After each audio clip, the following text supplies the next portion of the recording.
Napoleon Hill की classic किताब think and grow rich के एक बहुत ही जरूरी सिद्धांत पर आज बात करते हैं।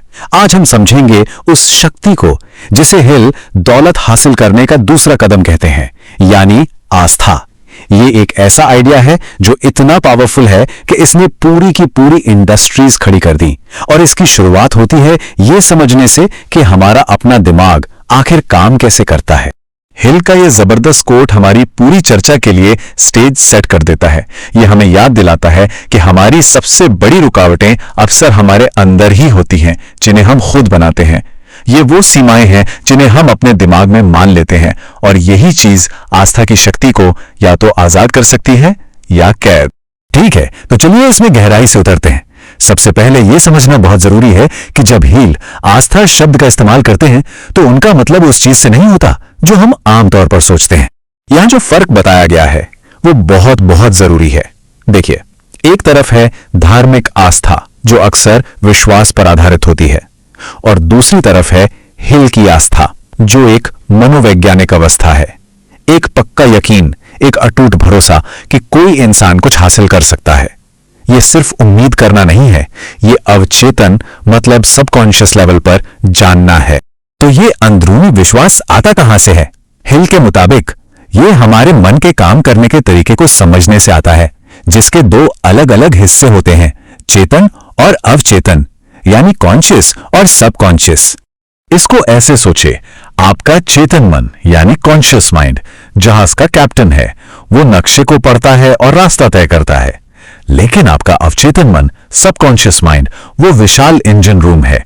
वो सवाल नहीं करता कि कैप्टन कहां जाना चाहता है, वो बस पूरी ताकत से जहाज को उस दिशा में धकेलता है। वो तर्क नहीं करता, वो सिर्फ काम करता है। और यही सबसे जरूरी बात है। इंजन को इस बात से कोई फर्क नहीं पड़ता कि जहाज किसी चट्टान की ओर जा रहा है या किसी सुरक्षित बंदरगाह की ओर। वो तो बस उन आदेशों का पालन करता है जो उसे दिए जाते हैं। अगर किसी के चेतन मन में लगातार डर, शक और नाकामयाबी के विचार आते हैं तो वो अनजाने में अपने सबकॉन्शियस को उसी दिशा में ले जाने का आदेश दे रहा है। यही वजह है कि कुछ लोगों की किस्मत हमेशा खराब लगती है। उनका इंजन लगातार उन्हें उन चट्टानों की ओर धकेल रहा होता है जिनसे वे बचने की कोशिश कर रहे हैं। ये कोट इस बात को बहुत खूबसूरती से दिखाता है। लगातार नकारात्मक प्रभावों के संपर्क में रहना, चाहे वो बाहरी हो या हमारे अपने विचारों से, धीरे धीरे हमारे सबकॉन्शियस को फिर से प्रोग्राम कर देता है। जिसे हम पहले गलत समझते थे वो सामान्य हो जाता है और फिर हमारी हकीकत बन जाता है। तो अगली बार जब कोई अपनी बुरी किस्मत की शिकायत करे तो हिल का तर्क यह होगा कि वो शायद अनजाने में अपनी ही बदकिस्मती के निर्माता हैं।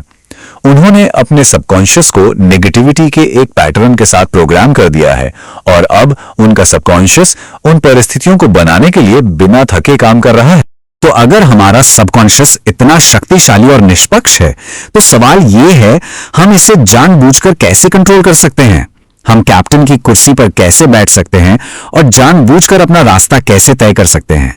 हिल का जवाब है ऑटो सजेशन, यानी आत्म सुझाव। ये अपने सबकॉन्शियस मन को सचेत रूप से आदेश देने की प्रक्रिया है। ये सिर्फ ख्याली पुलाव पकाना नहीं है, ये एक तकनीक है। अपने दिमाग के इंजन रूम में बार बार निर्देश भेजने का एक तरीका है, जब तक कि वे एकमात्र दिशा निर्देश ना बन जाएं जिनका वो पालन करता है। और हिल हमें सिर्फ थ्योरी ही नहीं देते, वो एक प्रैक्टिकल फॉर्मूला भी देते हैं। ये आत्मविश्वास फॉर्मूला आत्म सुझाव को अमल में लाने का एक तरीका है। एक पल लेकर इन पर नजर डालिए। ध्यान दीजिए कि ये सिर्फ सोचने के बारे में नहीं है। चौथा कदम कहता है कि इसे लिखें, दूसरा कहता है कि इस पर ध्यान केंद्रित करें। ये अपने पूरे अस्तित्व को अपने लक्ष्य के साथ अलाइन करने के बारे में है, जब तक कि आपका सबकॉन्शियस इसे एक अटल सच के रूप में स्वीकार न कर ले। ये कैप्टन और इंजन को एक साथ पूरी तरह से तालमेल में काम कराने का एक रोज का अनुष्ठान है। और अगर ये सब कुछ पुराना लग रहा है तो आज की मॉडर्न साइकोलॉजी ने इसे साबित कर दिया है। जरा इस मशहूर बास्केटबॉल स्टडी को देखिए। इसका सेटअप बिल्कुल सिंपल था। एक ग्रुप ने रोज प्रैक्टिस की, दूसरे ने कुछ नहीं किया, और तीसरा उन्होंने सिर्फ बास्केट करने की कल्पना की। और नतीजा कमाल का था। जिस ग्रुप ने सिर्फ दिमाग में प्रैक्टिस की, उन्होंने लगभग उतना ही सुधार किया जितना कि फिजिकली प्रैक्टिस करने वालों ने। यह इस बात का एक जबरदस्त सबूत है कि सबकॉन्शियस मन ज्वलंत कल्पना को असली अनुभव के रूप में लेता है। यह एक सदी बाद हिल के विचारों को सही ठहराता है। अब थ्योरी से हटकर एक असल दुनिया के उदाहरण की ओर बढ़ते हैं। शायद इतिहास में आस्था के साथ मिले एक विचार की शक्ति का सबसे नाटकीय प्रदर्शन, एक ऐसा विचार जिसने सचमुच अमेरिका की स्काईलाइन बना दी। तो कहानी कुछ यूं है। चार्ल्स एम श्वाब, जो एंड्रू कार्नेगी के सबसे खास आदमी थे, उस समय के सबसे शक्तिशाली फाइनेंसरों से भरे एक कमरे में दाखिल होते हैं जिसमें जेपी मॉर्गन भी शामिल थे। वो जो कहने वाले थे वो अमेरिकी इंडस्ट्री के इतिहास को हमेशा के लिए बदलने वाला था। श्वाब का आइडिया क्रांतिकारी था। उस समय ट्रस्ट बनाने का मतलब था कंपटीशन को खत्म करना और कीमतें बढ़ाना। श्वाब ने इसके ठीक उलट बात की। लागत कम करें, एफिशिएंसी बढ़ाएं और एक विशाल ग्लोबल मार्केट बनाएं। यह एक ऐसा विचार था जो उस समय के लोगों के सोचने के तरीके से बिल्कुल अलग था और इसने जेपी मॉर्गन की कल्पना को आग लगा दी। श्वाब के विचार पर पूरी तरह से विश्वास करते हुए जेपी मॉर्गन ने पूछा कि क्या इंडस्ट्री के सबसे बड़े दिग्गज एंड्रू कार्नेगी को बेचने के लिए मनाया जा सकता है। एक छोटी बातचीत के बाद कार्नेगी ने अपनी कीमत एक कागज के टुकड़े पर लिखी और श्वाब को दे दी। वो कीमत थी $400 मिलियन। लेकिन इस कॉन्सेप्ट की असली ताकत यहां दिखती है।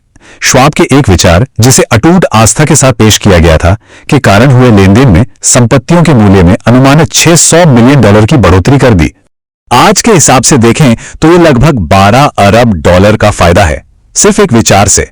यह सिर्फ एक बिजनेस डील नहीं थी, यह इच्छा को हकीकत में बदलने का एक सटीक उदाहरण था, जो एक इंसान के अटूट विश्वास से पैदा हुआ था। तो यह सब हमें कहां छोड़ता है? यह हमें वापस उसी मूल सिद्धांत पर ले आता है जहां से हमने शुरुआत की थी। आखिर में हिल का संदेश इसी शक्तिशाली कविता में समाया है। सफलता बाहरी हालातों से उतनी तय नहीं होती जितनी कि हमारे मन की अंदरूनी स्थिति से होती है। जिस इंसान को खुद पर, अपने विचार पर और अपनी क्षमता पर सच्ची गहरी आस्था होती है, वो आखिरकार जीतने का एक रास्ता खोज ही लेता है।